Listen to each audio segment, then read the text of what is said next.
Alrighty. I think everybody's properly set up and ready to roll.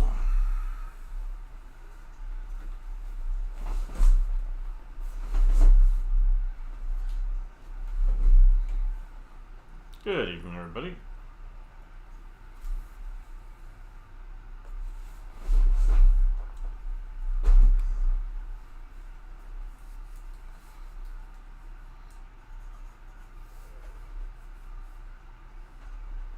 Possibilities, right? Blank page. Never know what that could be.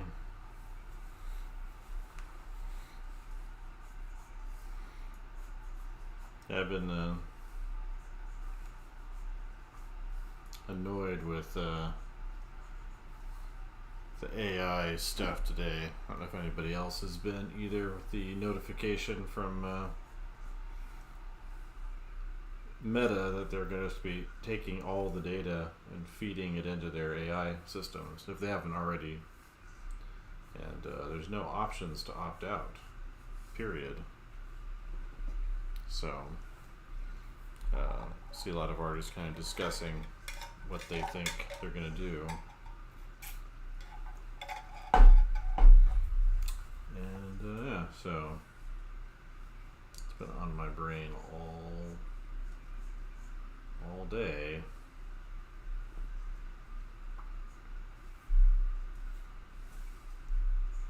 Well, for a while, but especially today.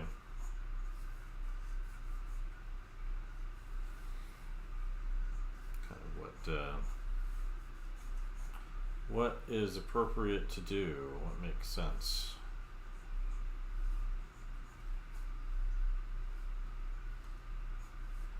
Yep, legal.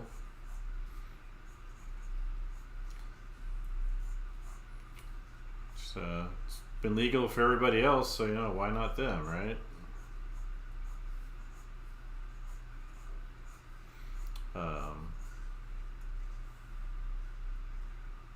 I'm not sure how well the glaze stuff works, especially if you're reposting it somewhere else. I don't know if the other systems affect that or not. The thing that I've been my little brain fart today was that maybe what I could do, at least for myself, would be to yep. And so the only way you can opt out of it is just by taking your stuff off, but the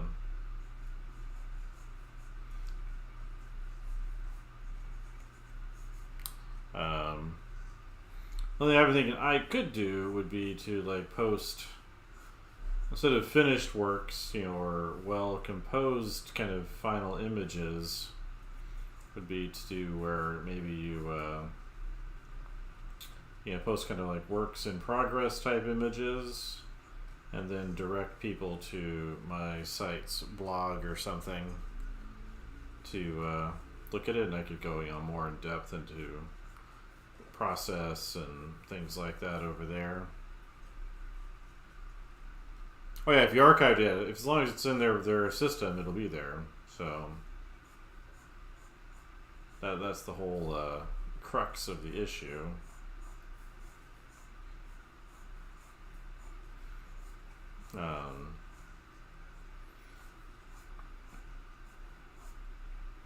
So that was my thought of kind of what I could do. Yeah,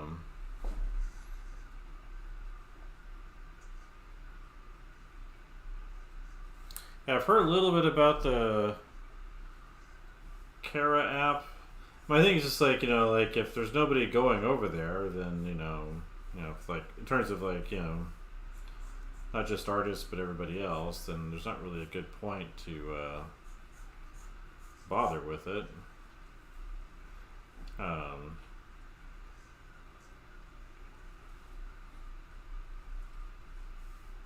The alternative art station, huh?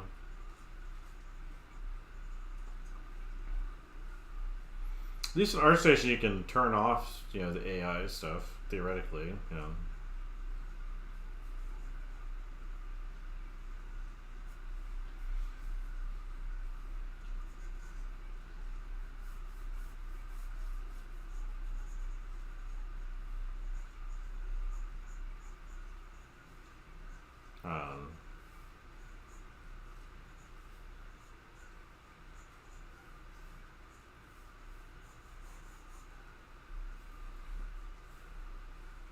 Yeah. Well, I mean, you can there's like a general setting if you're looking at what's on there, you can turn it off. My thing is I don't understand what the end game of this AI stuff is. Like, if everybody started using it, then like like if nobody's if AI is doing everything for everybody all the time, then what are we doing exactly?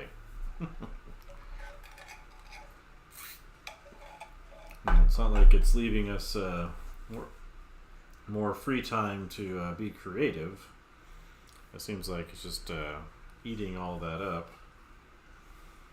But I'll look up the Kara thing. I'm not familiar with it, so I've seen a few people talking about it, but I don't know what to exactly do about it. It does kind of make me want to like shift back more to, in terms of like professional work, even just more traditional media stuff. The kind of have a working hypothesis in my mind that I think a lot of the digital work has made it more possible for more people to get into the art market, so maybe you shouldn't be there just because it doesn't require the same level of dedication and sacrifice to master. And but again, I'm just sort of like, if it because the way they talk about it, it's like it takes over everything, as if that's a good thing. Then who exactly are their customers going to be for all the products they're marketing out there? Because it's not just going to be affecting artists; it's going to be affecting everything if it works the way they say they want it to work. The idea that it can do anything and everything, like, and it's not like they seem to be that interested in sharing the benefits with everybody.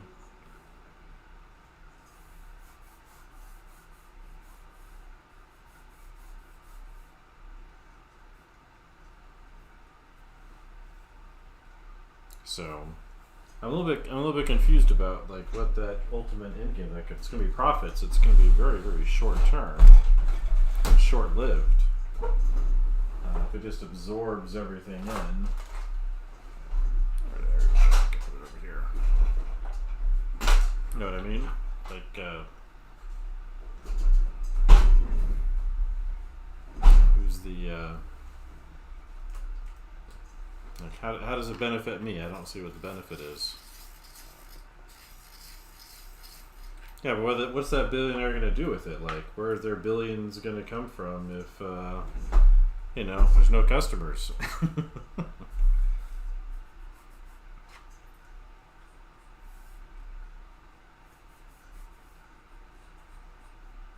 If there's literally like nobody left to work, like who are they going to be working with? Who are their clients? Who's going to be buying their products?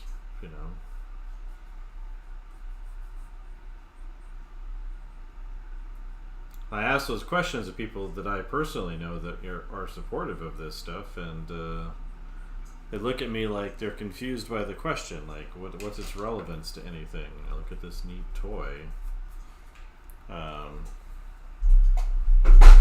So that's where I get like, I'm not like, what's the point of it? It's like, I was at the last school I taught at, and I've talked about this before, but I was teaching at Ringling College down in Florida, and they apparently have just opened an AI certification. I guess it's an extra 3 classes you can take to get proficient with AI resources, I guess, to put it without too much judgment. But it's a school that costs over $50,000 a year in tuition alone to attend, not to mention living expenses. But I was teaching a department that was very, very supportive of it. Yeah, that's the things I don't. Yeah, I don't get the appeal, but I was in this department that was very very supportive of it. And I was the only one who did not uh, support it. I was like, you're like, what do the students get from this? They don't get anything. If it continues along the trajectory that they seem to think it's going to continue down, then they won't need people from their major. I don't want to call out the major. I liked a lot of people there, but this is like a big point of disagreement that I would have with them, and they seem to think that they were going to be the creative directors of these systems. And my point to them was always like, if it continues on the trajectory that they seem to think it's going to continue on, like, what, they're not going to need creative directors at all. Yeah. But I think it's like they don't need creative directors. Like, they're not going to, because the machine will, in theory, understand the data from the markets and all the different inputs, and it will put together the product and its advertising and its marketing and its whatever resources, images or animations or product images or whatever. It's all going to happen without any input from a creative director. If you take our famous CEO billionaires like Musk or Bezos, they'll just say, hey, I want to have a product that's going to increase, or a series of products that can increase my profitability over the next quarter. Then the system will just be able to put the whole thing together, and that's who will benefit from it. And there won't be any creative directors, there won't be any artists, there won't be any product designers in between the release, the initial input in the release. Yeah. And so, I was pointing out, there won't be any need for creative directors, period. After a couple of years, if it's like what they think it's going to be like. And then department I'm in, there's more of kind of a mixed bag, but a couple of the leadership here, and then the outgoing and the incoming, they're all very supportive of it, and I don't get why. I talk to people, and it's like, the two reasons they'll give for the use of AI as artists is efficiency and coming up with new ideas, and that it presents them with concepts or approaches or images that they would not have come up with on their own. And my point was like, well, so would 10 minutes of sketching. And if they have a lack of creativity, that seems to be a problem with them, not with me. And then I also point out that what they're communicating to students is that it's not worth pursuing your own vision, your own ideas. It's not worth developing your skills or your imagination. Because what for? Who's going to be looking at that? I was saying with the social media thing, the one thing that I thought of today, well, I've been rearranging my studio and kind of getting organized here around the house. So you can't tell from where you're at, but I moved my whole table setup so it fits a little better on this giant table I found. But my thought I had would be to post kind of like works in progress type images. So you take like the shot I have here where you're kind of at a side view, and maybe incomplete pictures, that kind of thing, and then direct people to my own site's blog. And have the comments and things open over there.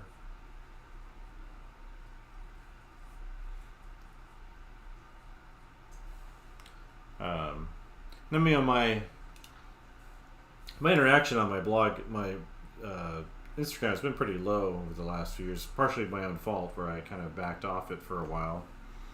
But also, algorithmic changes and all the other usual nonsense. But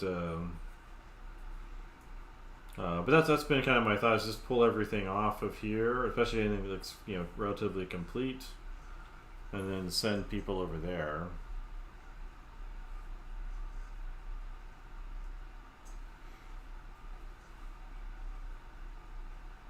So that's what I've been thinking about. So something more akin to that, going back to the oldie websites.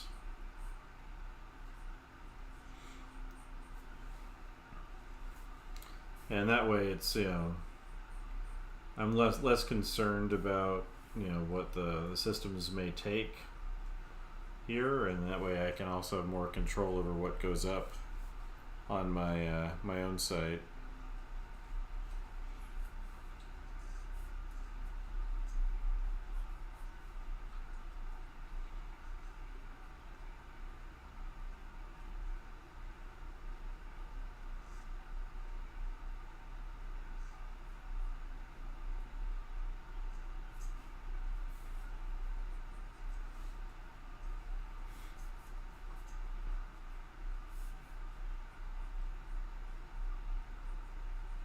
I don't know. What do you think about that? Kind of as an option.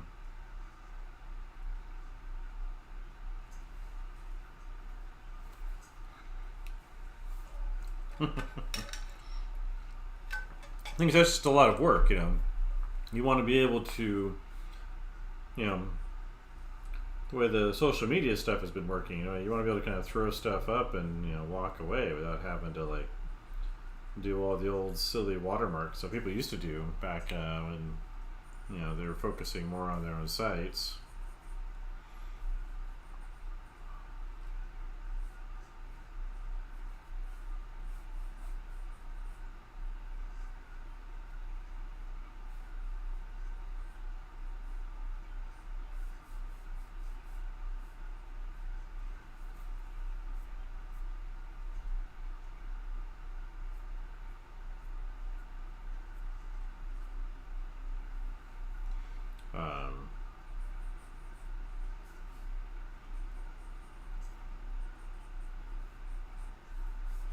I think maybe the advantage to that too is just kind of push people back to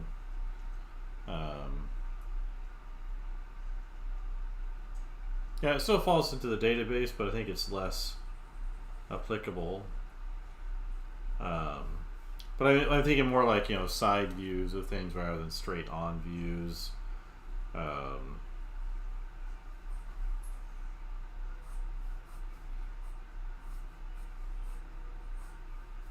I don't know, what's the policy over at Twitter been in terms of the AI stuff? I have a small following over there, but very, very small. I'm not convinced most of it's real. But the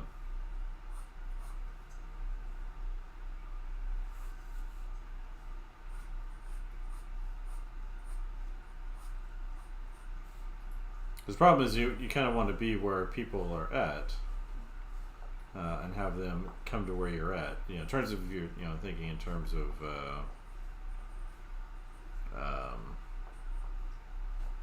internet marketing. Because part of what you want to have the Instagram for is to find potential customers or clients for different kinds of projects. In addition to just being able to share. You want to be able to use it for your own purposes, and that's one of the things I kind of think about all the time is how much am I being used versus how much use am I getting out of something like Instagram or Facebook or whatever, or Google or whatever the case may be.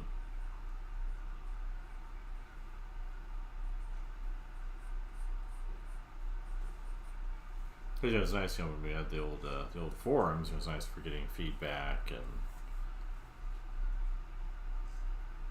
I actually got banned on TikTok started an account. It's just kind of simultaneously posting over there. And I guess I didn't realize you couldn't post links or something in the text, and banned my account. And I've been pestering their system every once in a while to let me back in, but they haven't yet.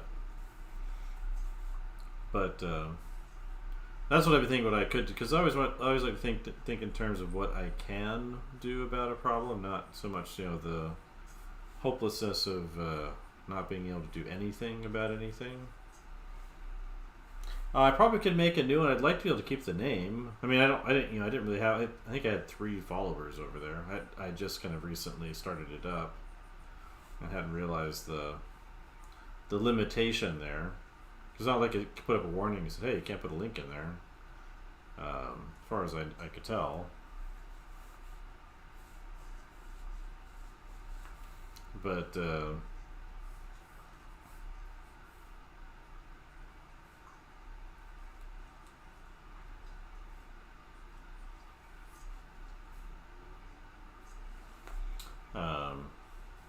if I'd known, I wouldn't have done that, but I didn't know, so it's like, who reads terms of service, for crying out loud?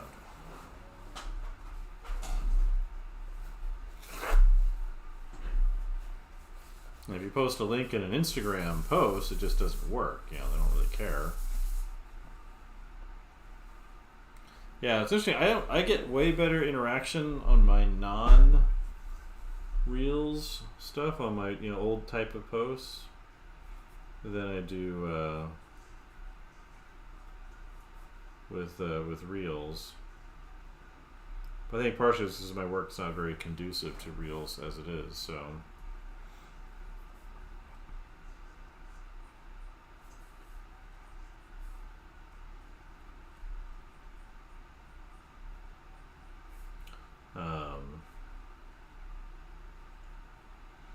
But yeah, that's what I'm thinking, is what can I do? Because obviously I can't do anything about what Meta's doing or any other website, other than say I don't like what they're doing, and then walking away from it. But if there's a way that I could take advantage of what they're trying to do, then that's where I'd rather be.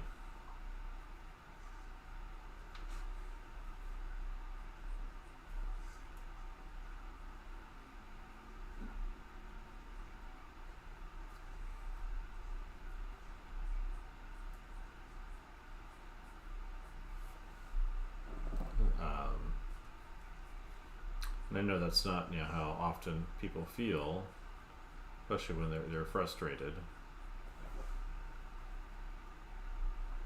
Yeah, it's like I was, I've like many artists, I like using Pinterest to find reference of images and things like that. And I've been working on this in Blender, doing some 3D concepts for this little project I have going on, and I wanted to find, because I mostly just look at the images I've collected over a long time, but I was trying to find images of helicopter interiors, where the passengers sit. And I type in helicopter interior, and it gives me a bunch of AI generated interior design images of furniture shaped like helicopters. And it's just like dozens and dozens of them. It's like a whole flood of them. Like, what am I supposed to do with this? This isn't useful or helpful. It's not information. It's like, what am I supposed to do with all this nonsense here?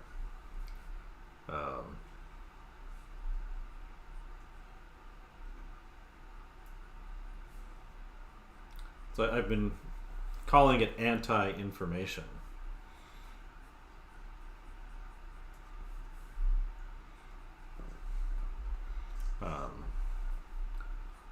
And it's just kind of like, I don't know, what do you want? What do you want from me? It's like, I'm looking for something that I can use, and this is useless. Or it was even funny. I was, because Google's put in their new little AI answers, right? So if you type a question into Google, it'll give you this AI answer. And I was doing some digital painting in Photoshop, which of course has its own AI issues, but I wanted to know what's the shortcut for combining all of your layers into a new layer above the layers? So I know it's a thing you can do in order to if you've got a bunch of complicated layers, you can consolidate them all into one without getting rid of all the others or having to duplicate them. And by the way, it's Control Alt Shift E, and their answer was wrong. They just told you how to compress all layers into one. And I scrolled down. The first website had the correct answer on it. The actual websites that were listed, just not the Google ones. It's like, did they not test their system before they got going? But I've been seeing the memes about the issues around it where it doesn't have the correct information. And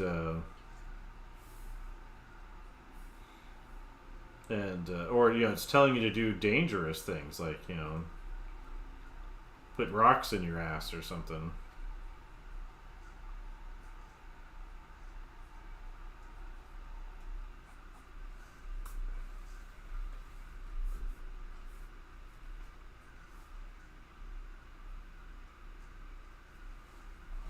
And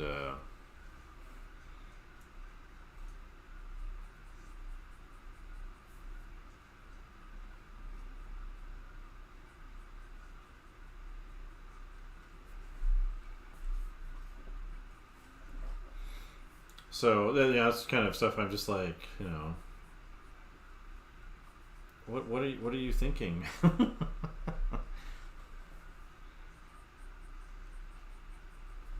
I think that's one thing I think it's weird about Google, is their whole model is built on directing people to websites, either through search engines or through searches or through advertisements for the information that people are looking for, whether it's business information or shopping or just general information from a blog on how to do something, or some subject they're curious about.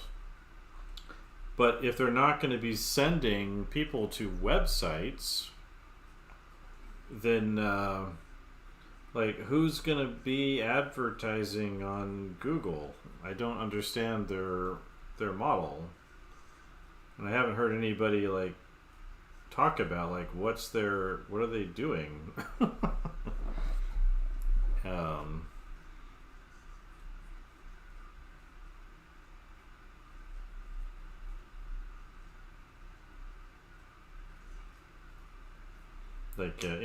Who's that for? I don't understand. What's the am I missing some piece of vital information that I haven't considered?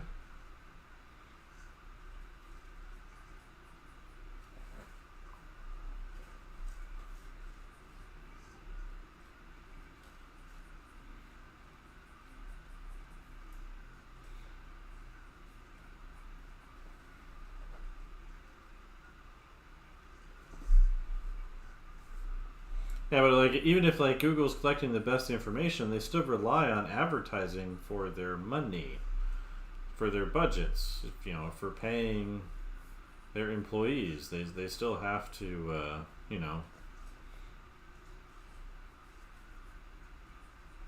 they need paying advertising customers, the people that advertise, to pay them. And if they're not sending people to websites, then who's going to be advertising there?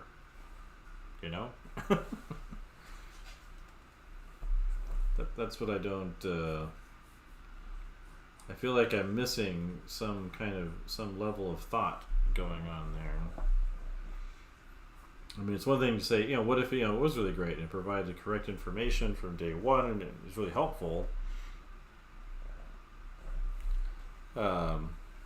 That's the question. Is like, even if it was absolutely perfect, and provided better information, more accurate, more quickly, and people really like that, and it was really really good for people. Like that would be nice, I guess. But like, who's gonna be their customers? Are we gonna start paying for Google searches one by one so we can get the correct answer on something?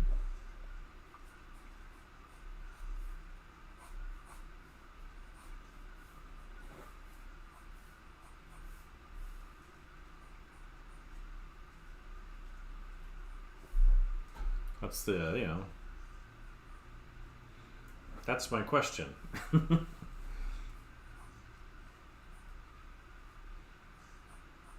I mean, we're not looking at Star Trek world here, where we have replicators and can transport ourselves around, and we're living an enlightened lifestyle on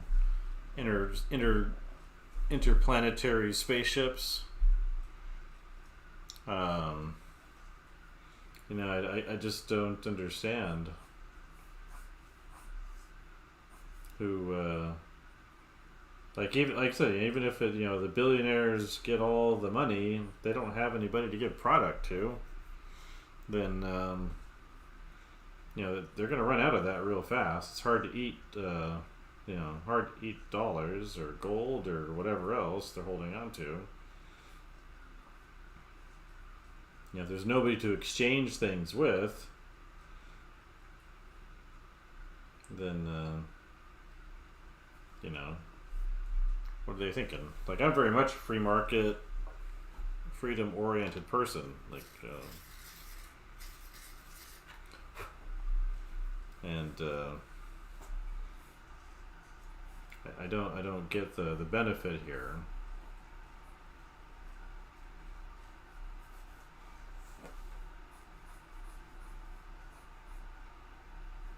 Like, are they just hoping to consolidate some kind of authority, or I don't see what the end game is on this project.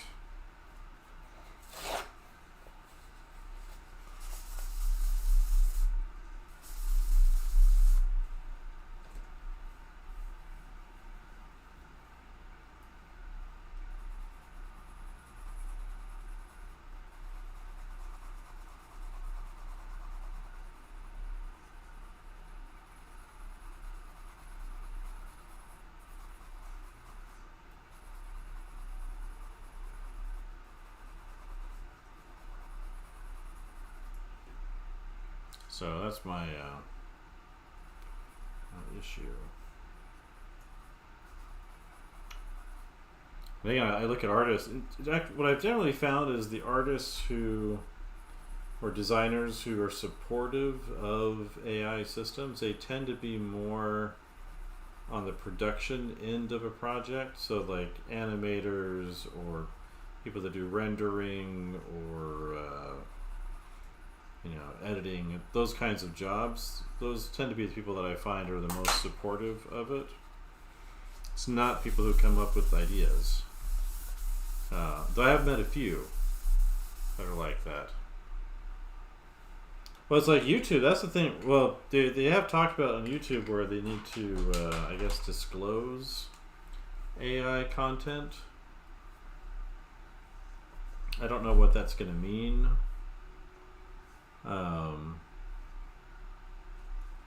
Won't be an issue on my channel, but I'm also broadcasting right now. If you want to see the desktop version and image of my sleepy dog, but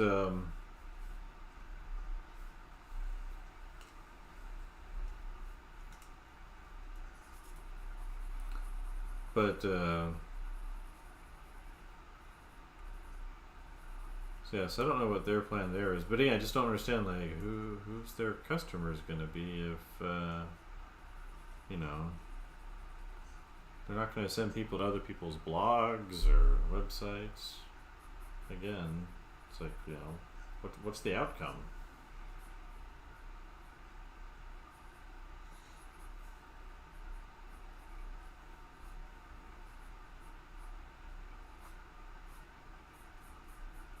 Well, I was saying about the artists I find that support it, it's been interesting talking to people like that because I'll usually just let them talk so I can get their opinion out. And again, there's one I was talking to here recently, in this last year, and his comment to me was that it comes up with ideas he would never come up with on his own. And this is someone who's worked on like significant projects with major directors, like major film directors. Like this is no, 18-year-old slouch who thinks they're doing something cool. This is like a high-end professional who's been working for 40 years in film, doing visual development and production design and all that stuff. And he's definitely 100% in on it, invested in it personally.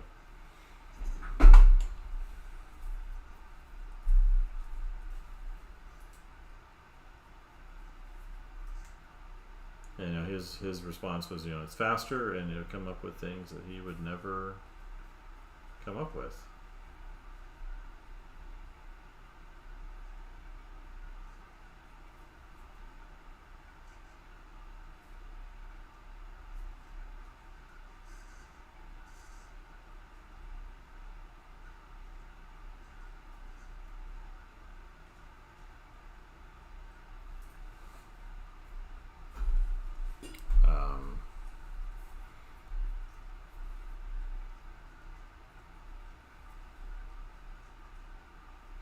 Yeah, I've ever since all this AI stuff's been going on, I've just been wanting to draw more, work more traditional media. In spite of all the time I've been putting into learning the concept in Blender recently, which nobody really cares about on here either. I post 3D stuff here. People don't really want to see that here, which is fine, I guess. I don't cry too much about it.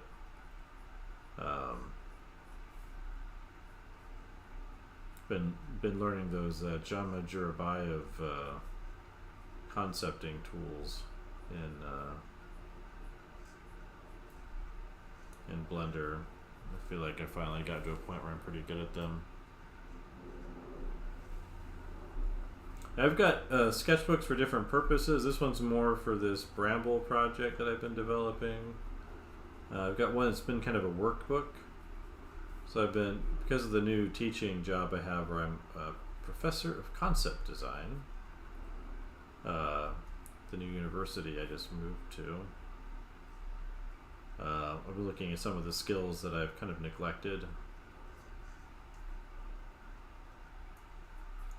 Mostly around character design and expressions on characters and drawing characters from imagination. Been working a lot on that. I've always been really good at environments. That's what I kind of focused on early on. Even vehicles or creatures and things like that. Focused a lot more on that, and pretty comfortable with it. But I kind of neglected the character stuff, even though I've taught figure drawing for starting this fall. Started teaching 20 years ago. And my first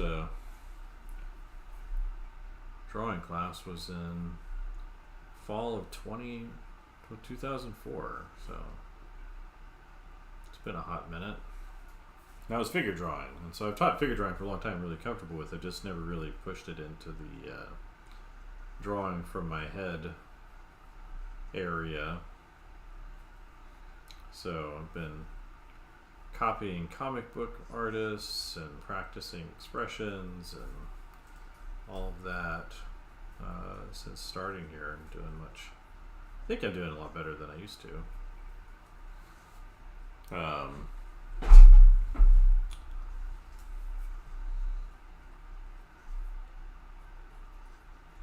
Yeah, I know a lot of my students, they have a lot of anxiety over this AI stuff, which is understandable.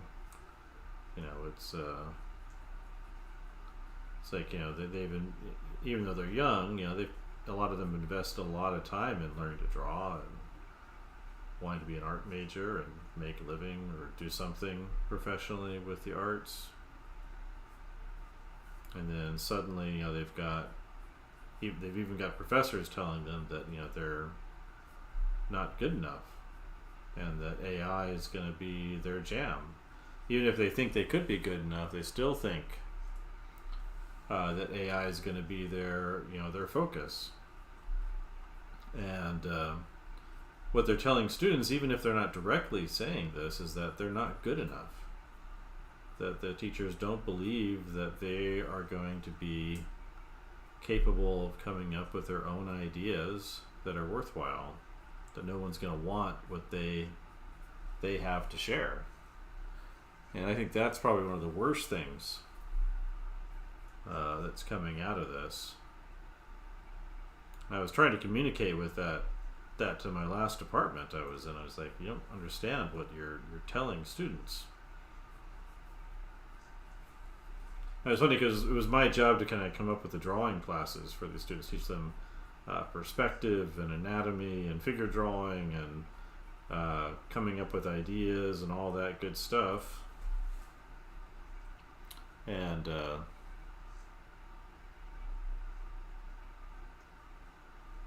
I don't understand it at all. And it was interesting though, because I had a discussion recently with one of the faculty here, and we're working on putting together a what's it called, a new track.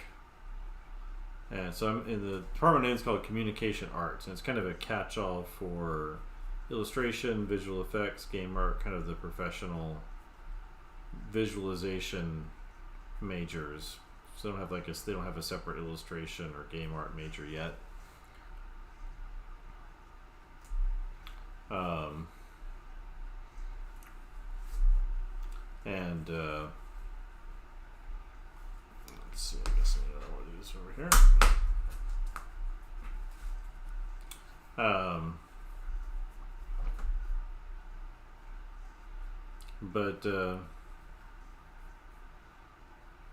But I understood who I was talking to, because I was looking at the major, and they had these graphic design classes in here, and there is actually a graphic design major. I was like, well, why do we have all these graphic design classes in here if there's a major already that exists for that?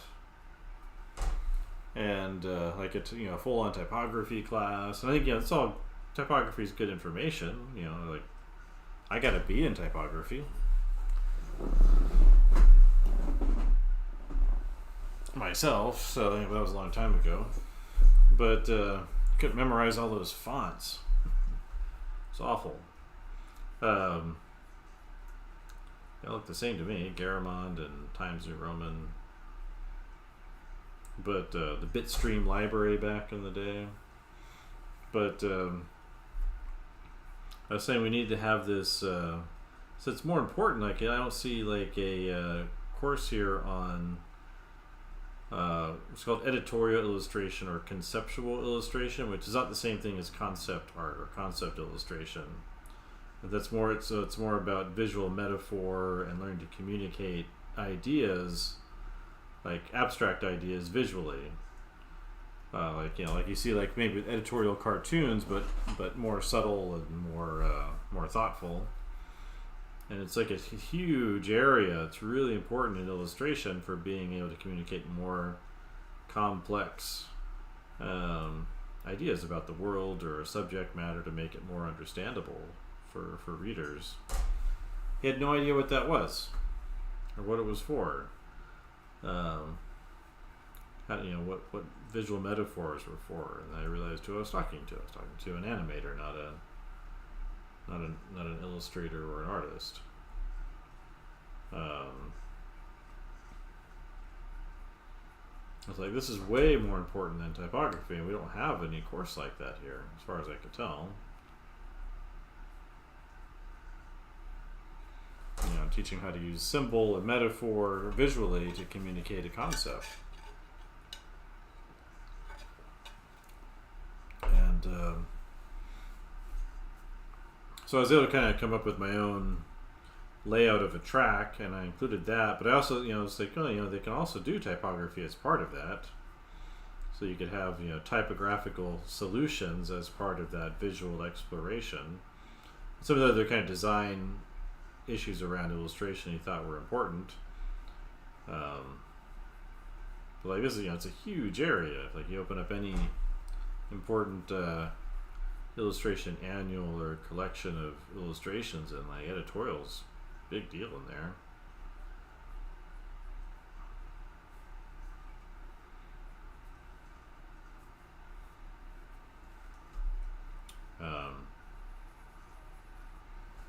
But yeah, I had to like go through. I was completely confused because I thought I was talking to someone who knew what they were talking about, and I was not.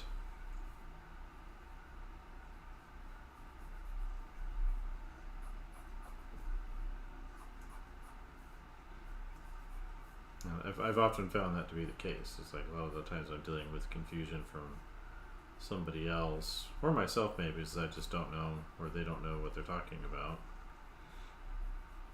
That's why I ask these questions, like, like what am I missing from this equation? Who's going to be the customers of Google if they're not sending people to websites?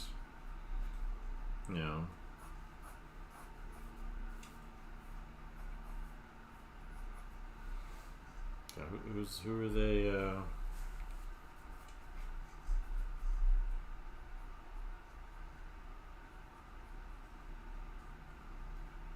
Who do they ultimately think is going to be benefiting from this? Because again, if it continues on that trajectory, then like it's who's going to be employed doing anything? I don't understand. It's almost like they're all pushing for the. I'm familiar with Sam Harris. He was one of these kind of got popular as kind of a dogmatic atheist a number of years ago, but he had this kind of concept about the AI paperclip factory, where there's this paperclip factory has been directed to make and output paperclips at such an efficiency, a perfect efficiency to maximize production. And in the process of doing that, it destroys the world.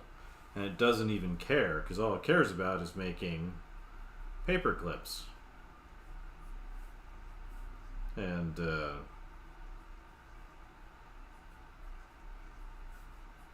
that's why I kind of look at these AI systems, and that's kind of what I see. Is I see this system that it doesn't really care about making images. It doesn't understand design. It's like I had a friend at my last school, and he's more of a sound person. So he's not a visual person. He's a sound person, audio. And I guess he's good at it. I'm not qualified to say how good he is at his job, but everybody liked him and respected him. So I guess he's good at it. But I assume so. And but he liked doing these AI things. He still does.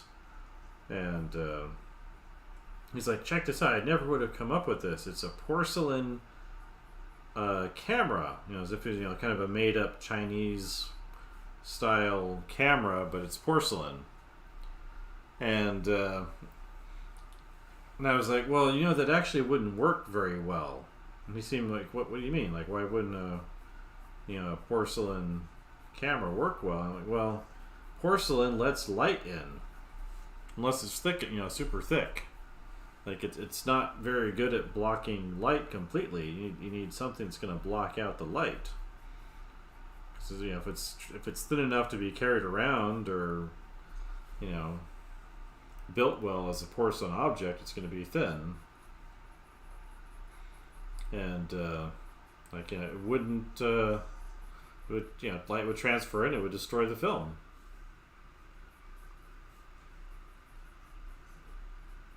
Not that anyone knows what film is anymore, but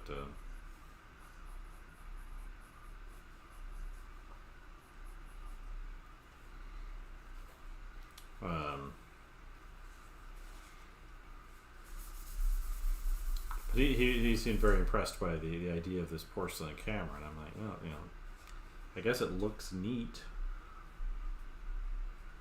That's kind of what my thought was originally with all this AI stuff. Like, well, it is neat. I just don't know what it's for. But anyway, the other thing too is it encourages people to be less thoughtful, because they see it and it looks believable-ish, mostly. So it must work, right? And if it looks real, it must be real. And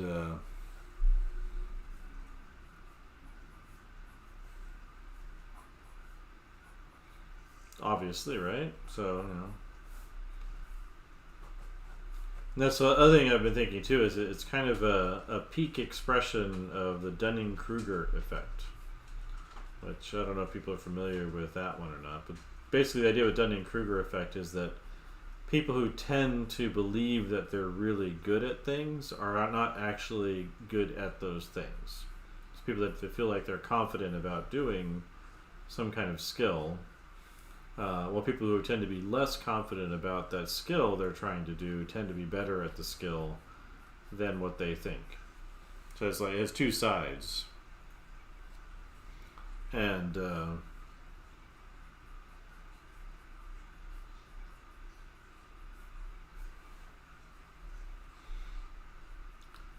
the classic study is one with, American students tend to think they're very good at math. They think they're better than average at math,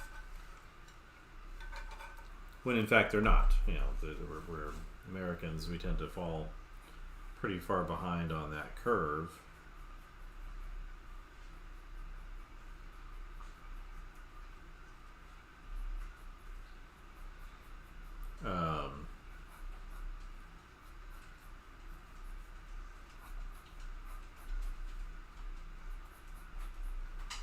Dog just got a drink of water. Coming over to say hi. Hello, Mr. Bosch.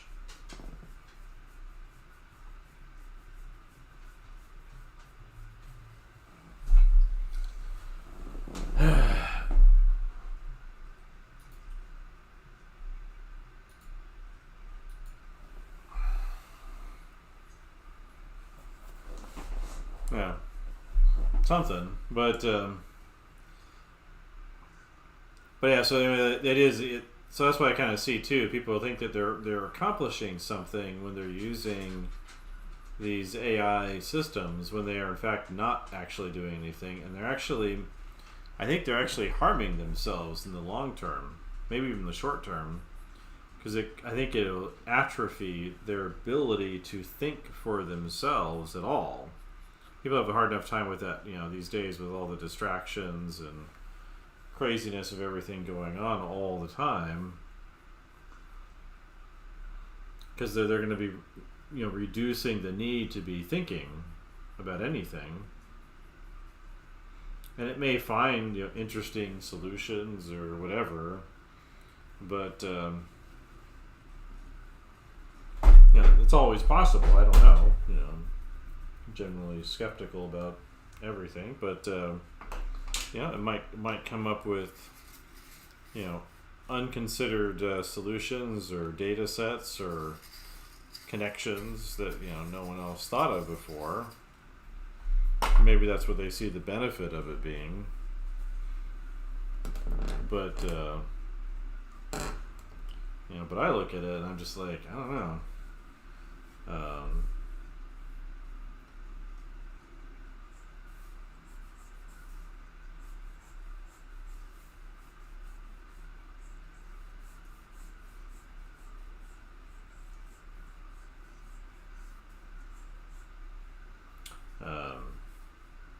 I think it's just going to make people very confident in things that they don't know anything about, because they think they've found a solution.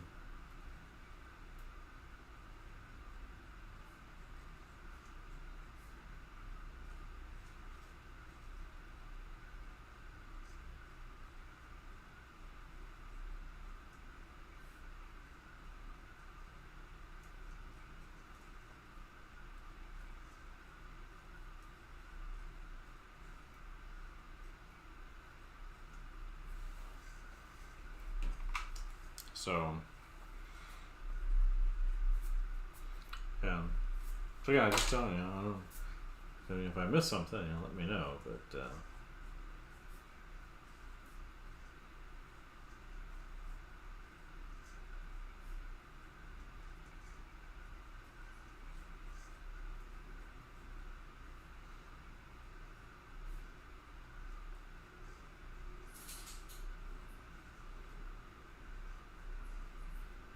and the other attitude I see for people is, well, it exists, therefore use it, right? It's a thing that it's not going anywhere and it exists, so therefore use it. And it's like, I don't know, it's like just because white sandwich bread exists doesn't mean I should eat it. It's very efficient at delivering calories, I guess, even if they're not great or very nutritious ones. Even if it's been fortified. Hey, Buster Bosch.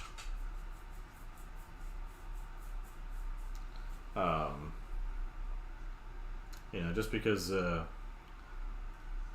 heroin exists doesn't mean I should use it, right? I'm trying, all day, pretty much. I'm not online all day, but I'm up at between 5:30, sometimes a little bit earlier, and 6:30.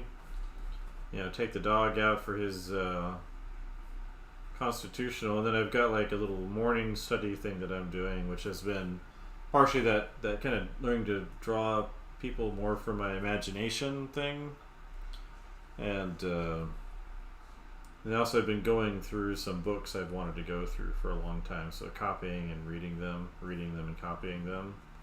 And now I'm working through some animal drawing books. So I spend like about 2.5 hours in the morning doing those two things. And then I've got these, again, some Blender things I've been learning, doing some projects with that till lunch. And then, depending on the day,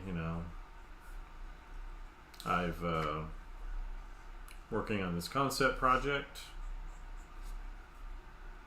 This week I've been kind of getting caught up on a few things. Like I hadn't cut my hair in a while, and hadn't shaved. I had quite the beard this morning, and when I went to go to my sister's for Memorial Day, scared my smallest niece because I suddenly showed up with a beard. Took her a minute to realize who it was. Because she's excited to see me there, I was looking forward to some tickles. And then there's this strange man with a beard in the house when they got back from their little trip on Monday. So I was like, alright, I better shave that off so I don't scare my 2-year-old niece.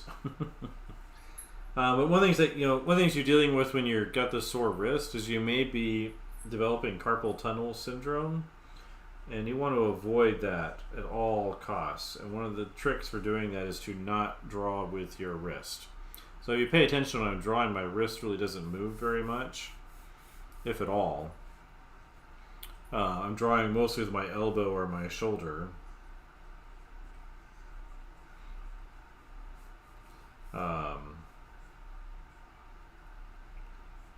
Once in a while with my wrist, but very, very rarely.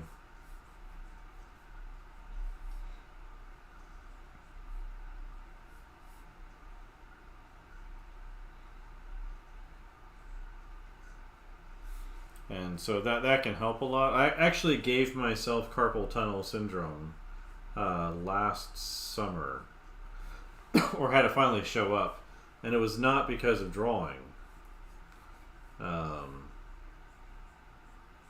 I have this other project I've been doing where I've been converting my 2006 Nissan Xterra into a mini camper.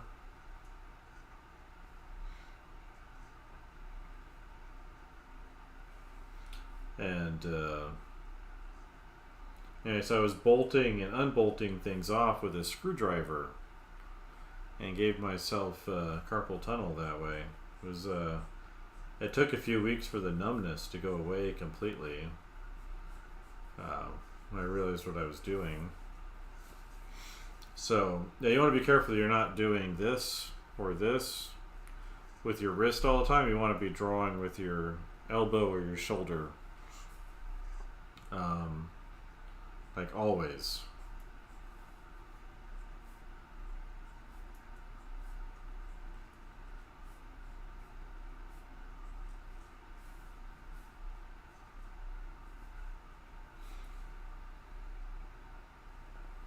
Ah. So there's a job that AI is not going to take away anytime soon. Is probably tattoo artist, right?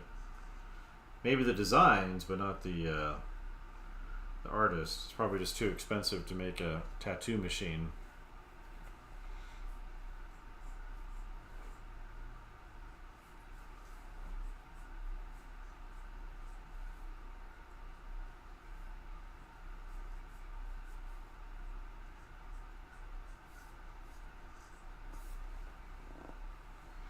But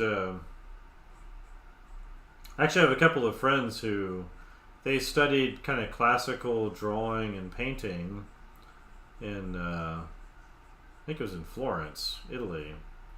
Like the super kind of technical, very intensive classical drawing, sight size, etc. And they tried being oil painters for a few years, and they just couldn't pick it up. Yeah, imagine getting stabbed to death by a malfunctioning tattoo machine, right? But they just couldn't. They figured out pretty quick that the fine art market is pretty small, and there's just even if they're very good at what they do, it's just really hard to kind of get in and get going. And so they kind of rage quit that, and went and studied tattooing in Portland with some very kind of because of their skills as classical artists, they can do the super photorealistic stuff, and they spent 2 years apprenticing and working on that, and now they do really well with money, so they don't have any problem getting clients because that kind of level of skill is in high demand.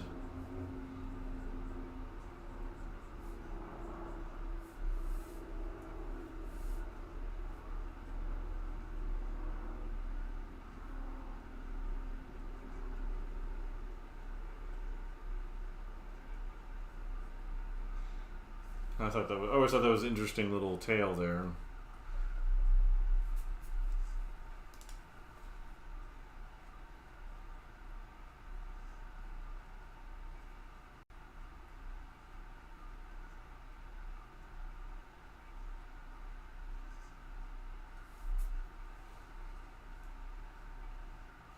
Yeah.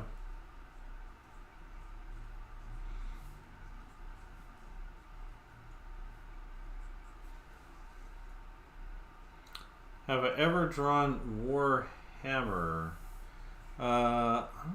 Maybe. I did. I did. Like, I don't remember. I can't remember what it was. It was like a card game. It was a long, long time ago, like 2004. I did some cards. Might have been Warhammer. It was War something or other. Didn't pay very much, but I did a number of cards for them. It's like 3 or 4 of them. Long, long time ago. They came back to me a few years later and tried to hire me, and they wanted to keep the same rate, and I was like, I just can't afford to do that. It's just doesn't pay.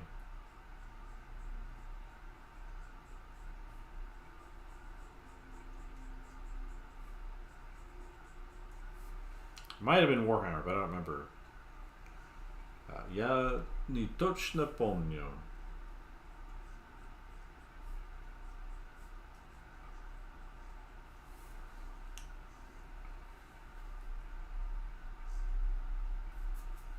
That was the first time I'd used 3D for some reference because I wanted to do this canon. And I thought it would be just a lot easier to do if I built it in 3D.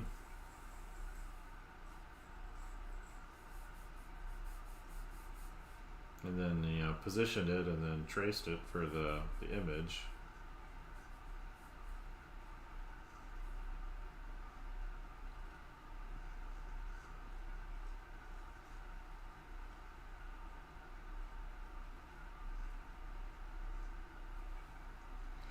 But I don't remember what it was called. It was a long time ago, like 2003, 2004.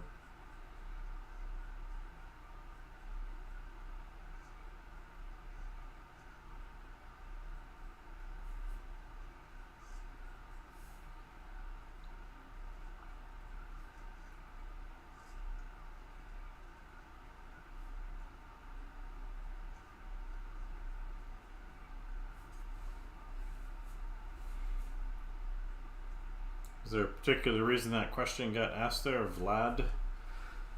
So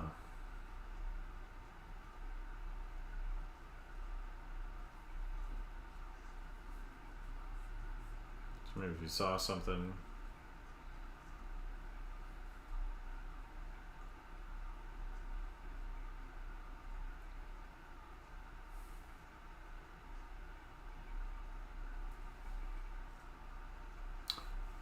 Да, учился русскому в школе, в университете. Немножко жил в Литве, Латвии и в Эстонии давно. И как-то еще помню, как говорить. В основном, хотя, конечно, здесь, где я живу, мало возможностей практиковать.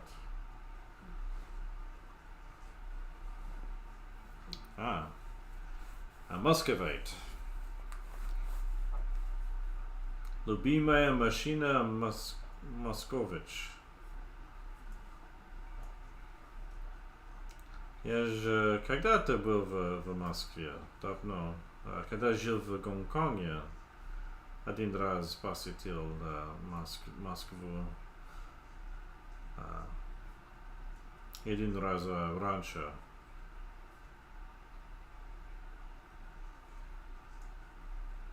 Irgi snackul lietuviškai.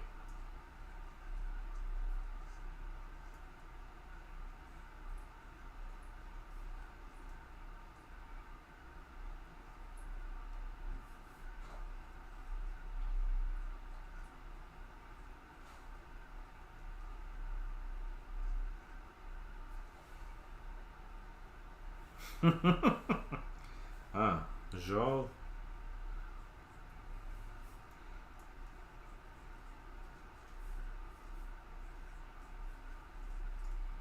Я видел на Инстаграме, что кто-то менял машину Волга в кемпер.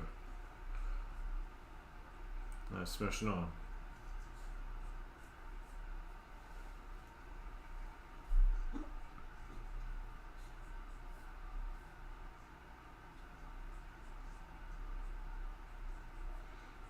Yeah, so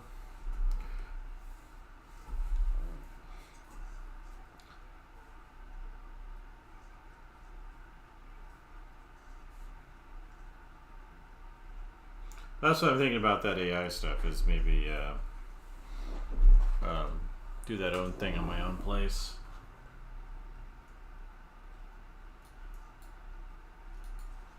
Anybody over on the YouTube or Twitch side of things?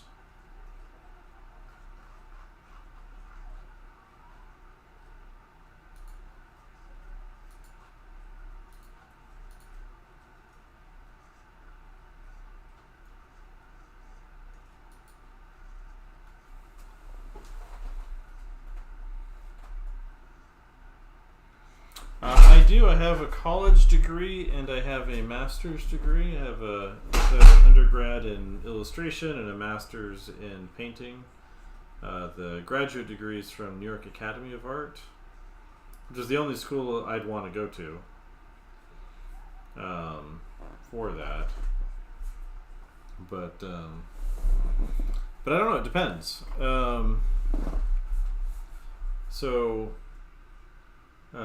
If you're really good at being a self-starter and you're highly motivated, and you do things on your own, like for hours, like 8 to 10 hours a day,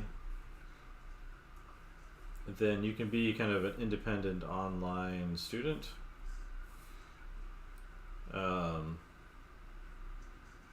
one of the things that you'll hear, like Feng Zhu will talk about, is in his videos he'll say, yes, you can learn things all on your own, online or whatever, but if you don't have someone to be responsible to, it's hard to focus for long periods of time.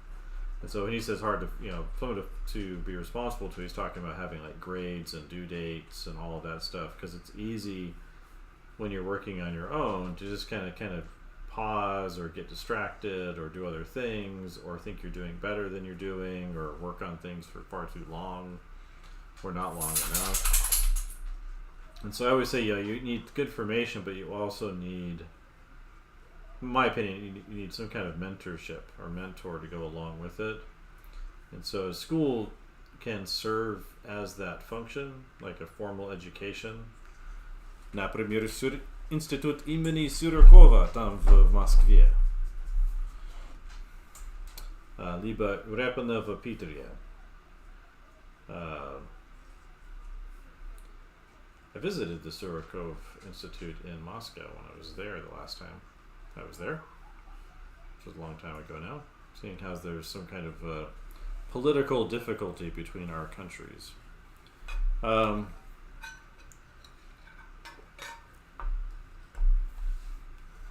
So formal education or university education, I think, is often helpful because it gives students a place to work. It gives them hopefully good instructors if they've been choosy about where they're going and who their teachers are, and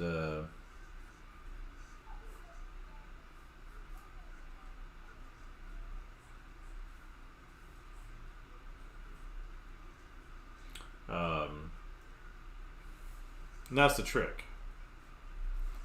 It was funny though, when I visited the Surokov, they had exactly 2 computers in there, because it's a classical painting and sculpture school. But yes, Bosh, I know you're there and what you want. My dog wants his broccoli. It's too early for it. But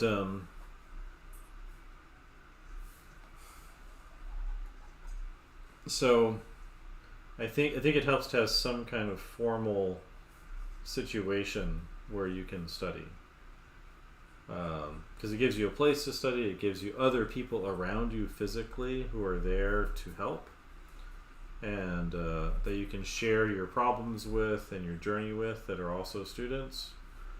Along with the hopefully really good faculty.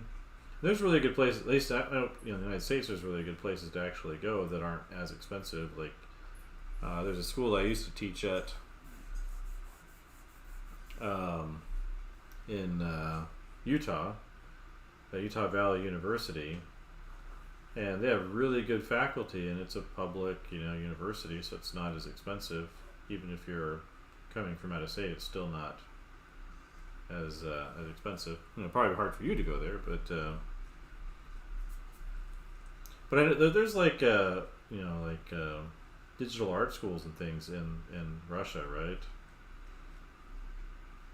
And so the thing is, you'll learn much faster. So it might cost a lot of money, or you might have some debt, depending on the school that you're looking at. But you'll learn a lot more in 3 to 5 focused years working at a school than you will in 3 to 5 years working on your own at home. If you are going to do working on your own at home, then you definitely need to get a mentor of some kind, someone that you can check in with at least once a month, if not more often.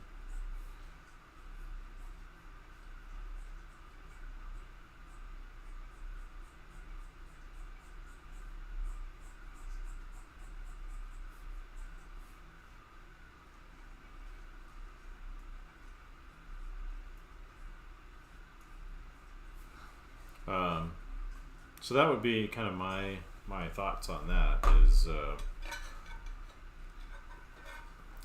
yeah, I would definitely be selective. Look who's, if you're looking at a school, I would look at who's teaching there, if they do good work, and obviously what the students do. Um, and, usually schools are very selective about which students they show, obviously, because they want to show their best. They're not usually going to show their worst students, right? But if you can't afford to go to a school, I would definitely get mentors. So I would look at people who are teaching online, or one-to-one kind of, or a room full of Zoom students where they can draw over your work and others' work, and you can see what they're doing and what you can learn from it.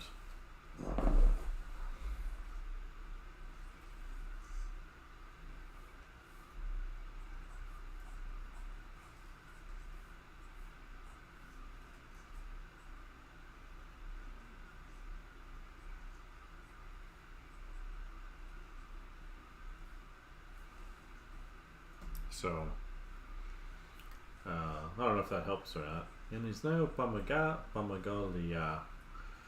to be it.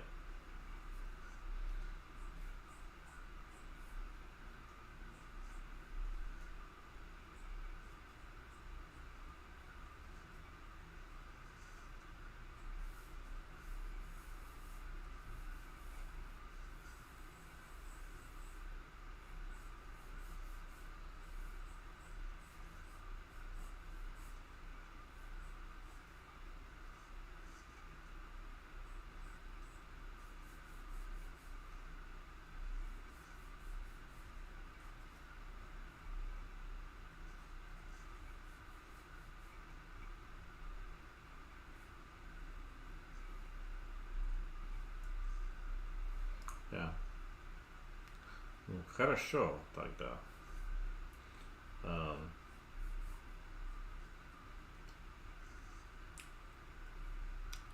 And of course, it depends on the subject you want to study.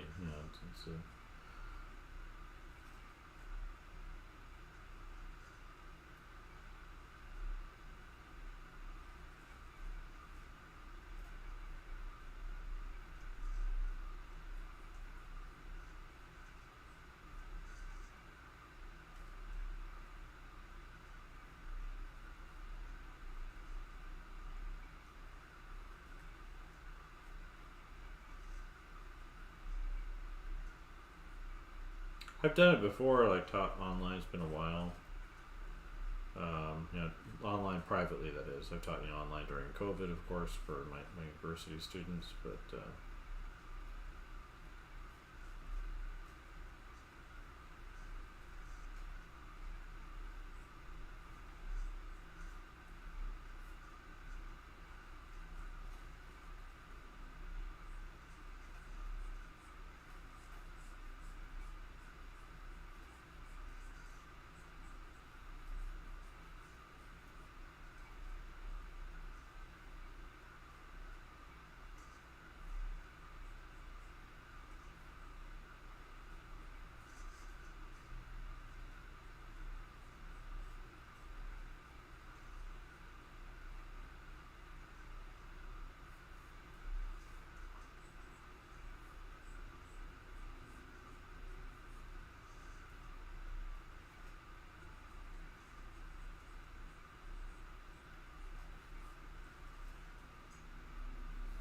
yeah. So there's always something to consider.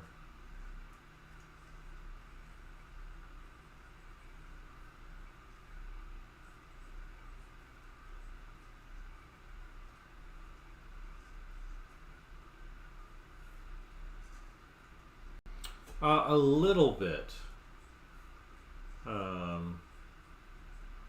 I actually used to make clay pots in high school. I did that for a long time. That's not quite the same. At my graduate school, New York Academy of Art, we did a class called Human Anatomy, and we built skeletons out of clay. Other people will take that further, and they'll build all the muscles on top. It's called écorché. It's a French word.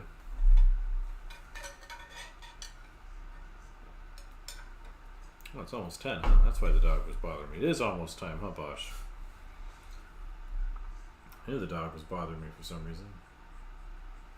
I was like, it's almost time for my evening time to go outside and have my broccoli and all the other good things.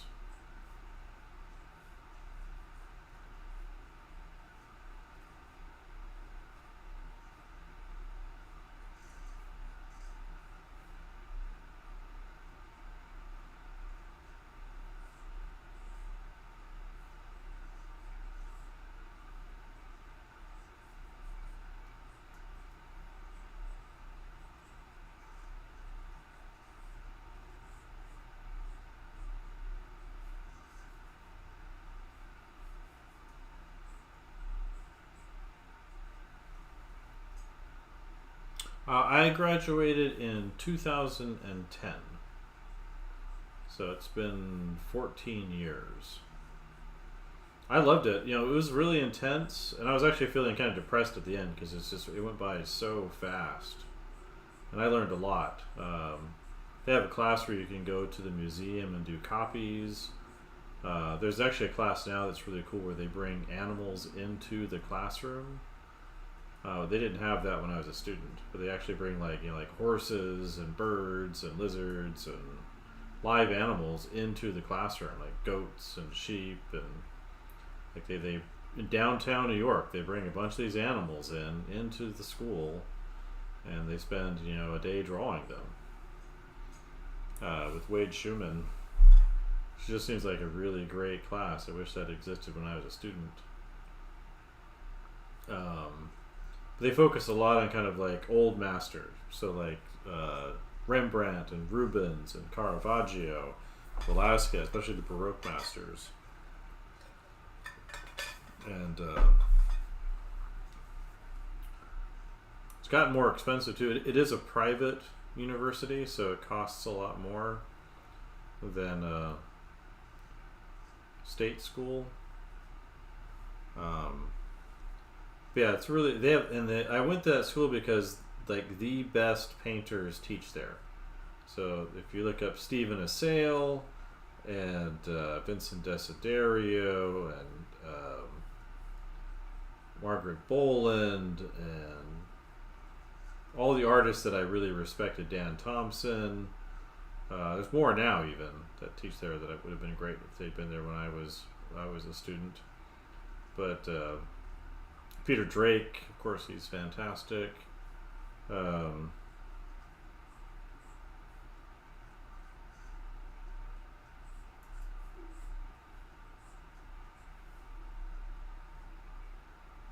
What's my favorite fantasy universe? I tend to actually be more of a sci-fi guy. Obviously, favorite fantasy though would have to be Tolkien.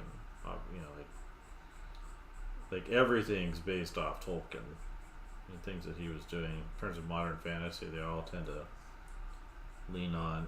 Well, not everybody, but a lot of people tend to lean on. I really hate what they've done with that TV show. Oof, so bad.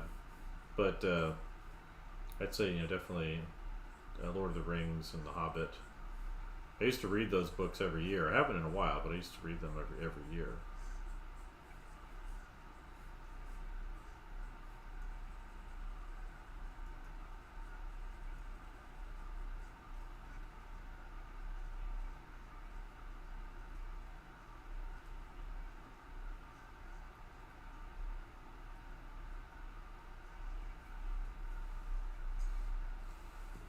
In terms of recent stuff though, like I really like The Expanse. TV show is completely fantastic, like all really, really well done. The books are all really good too. They're actually written by two authors. So the name on it's like S.A. Corey, I think, is the author's name on the books, but it's actually two authors working together. And they worked, I guess, with George R.R. Martin, helping him with his books for a number of years.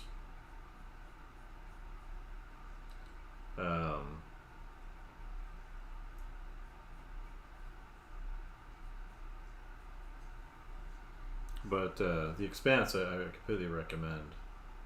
They did 6 seasons of the TV show. It follows the book pretty close. I think they kind of combine some of the characters and things into one in the TV show. But the books and the show are all really, really good. It's one of the few examples where it's like, they're both really, really solid. I think it's on Amazon. Now, it was started on the Sci-Fi Channel, and then they did the first 3 seasons and ended it. So it's kind of, if you get into season 3, it's like, it definitely feels like they're ending the show. But then Amazon picked it up, and they continued it, and they did a really great job with it.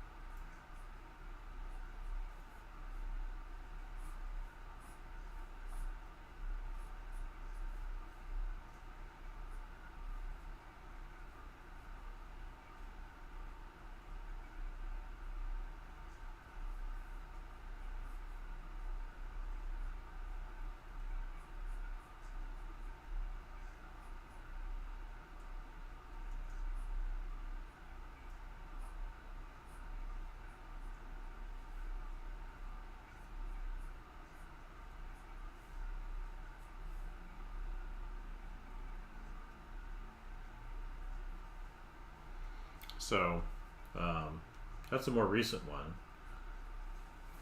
That I've liked. I like the Lord of the George R. R. Martin stuff, but he never finished it, and it's been what 15 years or whatever since the last book came out. What's up with that?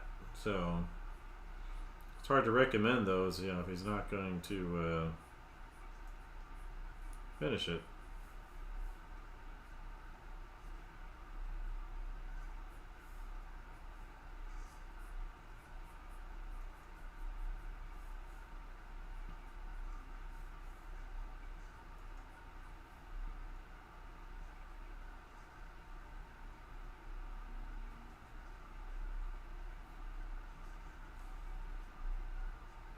So, yeah, so theoretically, right? But and that's a different kind of thing. Obviously, it's not something I would recommend to everybody. But it was funny. My sister that I saw recently, she's got 4 daughters, and she likes to read books with them. She's full time house mom, and she was trying to read Lion, the Witch, and the Wardrobe with them, and like they were just all bored by it. I was like, you should try reading have them read The Hobbit. Read The Hobbit with them, because they read all the Harry Potter books and enjoyed those, and watched the movies. And then she's like, "Are you sure they'd be able to handle it? I mean, it seems like it's kind of older." I'm like, no, Hobbit's for kids. And apparently they're having a lot of fun reading it. It's just really silly, and they're having a lot of fun with it. So, because it's a different kind of book than The Lord of the Rings, and the movies I didn't like at all. I thought those were terrible. But for the Hobbit, but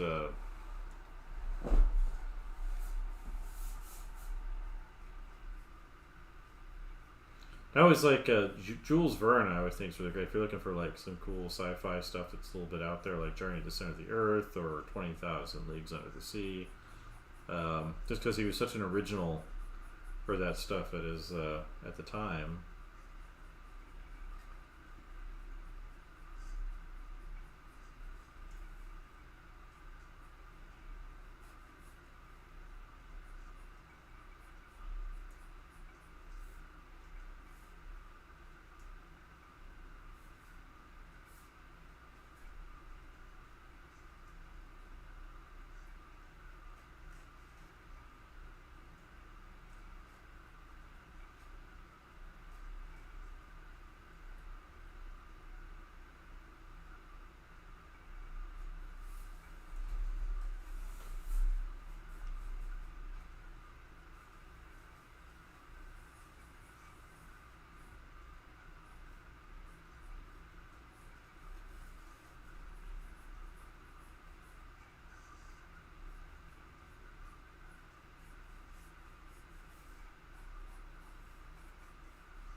Hmm. There's a lot of other ones out there. Um,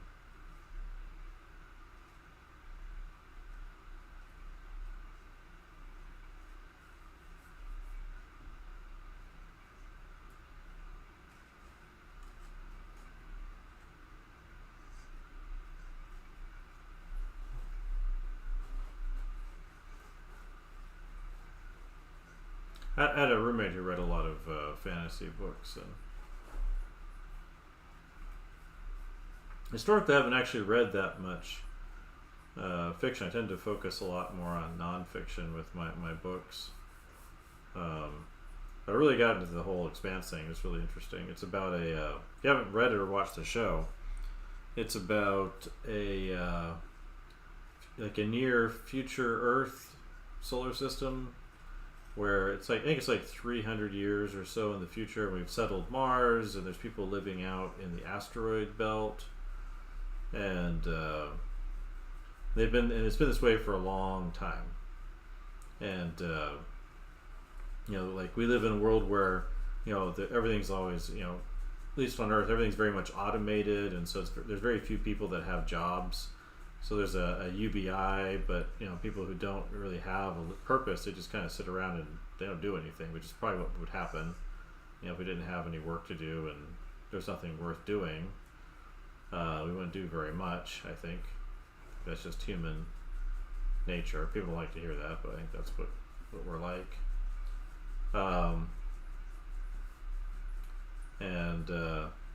Anyway, the show is about, there's this mining crew. They mine water from asteroids to give to the people living out either on Mars or out on the asteroid field to sell, and to kind of keep those areas going. And they come across a mystery, and gets a lot of people killed. And it turns out there's this is the Expanse, the book series. Anyway, so it's about this kind of group of miners that they're water miners out in the outer space. They come across this conspiracy and this mystery, and it's they're trying to figure it out. Well, at the same time, there's this guy who's a detective on one of the asteroids, and he's looking for something that he doesn't realize at the time. He finds out later it's related to what these water miners are looking for.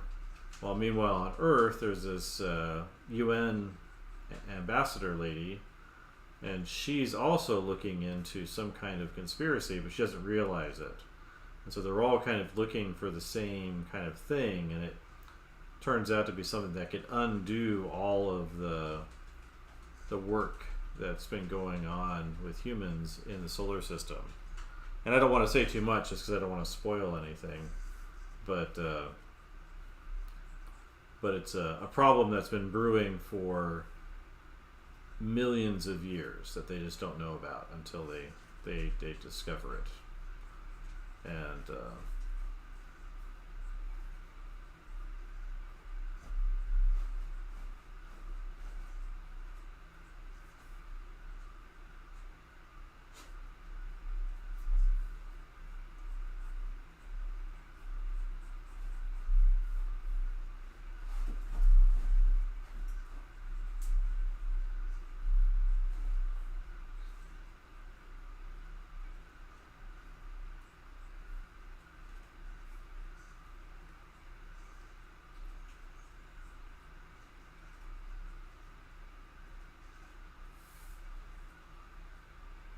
yeah, The Expanse.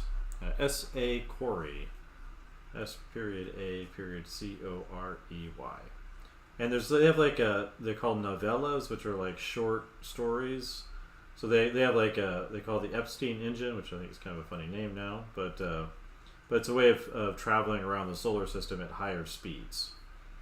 And then there's a story about the invention of that. And the ragtag crew, one of them is this guy. He's the children of a polyamorous family. There's like 20 people that are his parents, so they use some kind of genetic thing to make him. And they were living kind of in the backwoods on Earth as almost like a cult. So because they weren't living in the cities. And then another one of the characters, he's from Baltimore, and Baltimore in the future is an even far worse place. And then one of the characters, she's from the asteroids, and she's got a dark history too that nobody knows about. And then one guy, he's a kind of a disgraced Martian army guy who's gone at, left Mars so he could live out in the asteroids to get away from his own problems. So the characters are all really interesting characters, and they kind of show I think a more realistic future. The Mormons are building a spaceship to take them as colonists to another star system.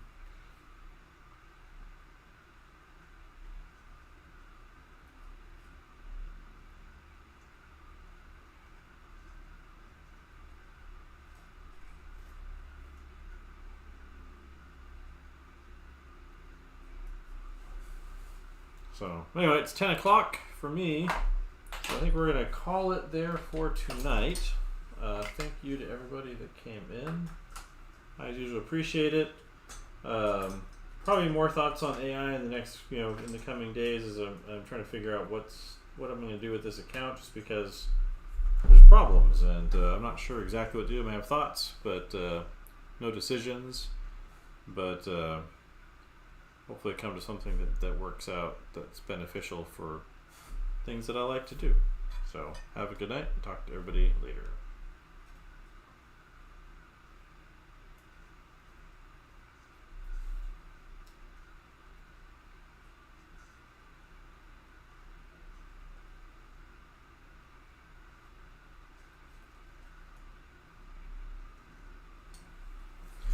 All right, let's turn off everybody else over here.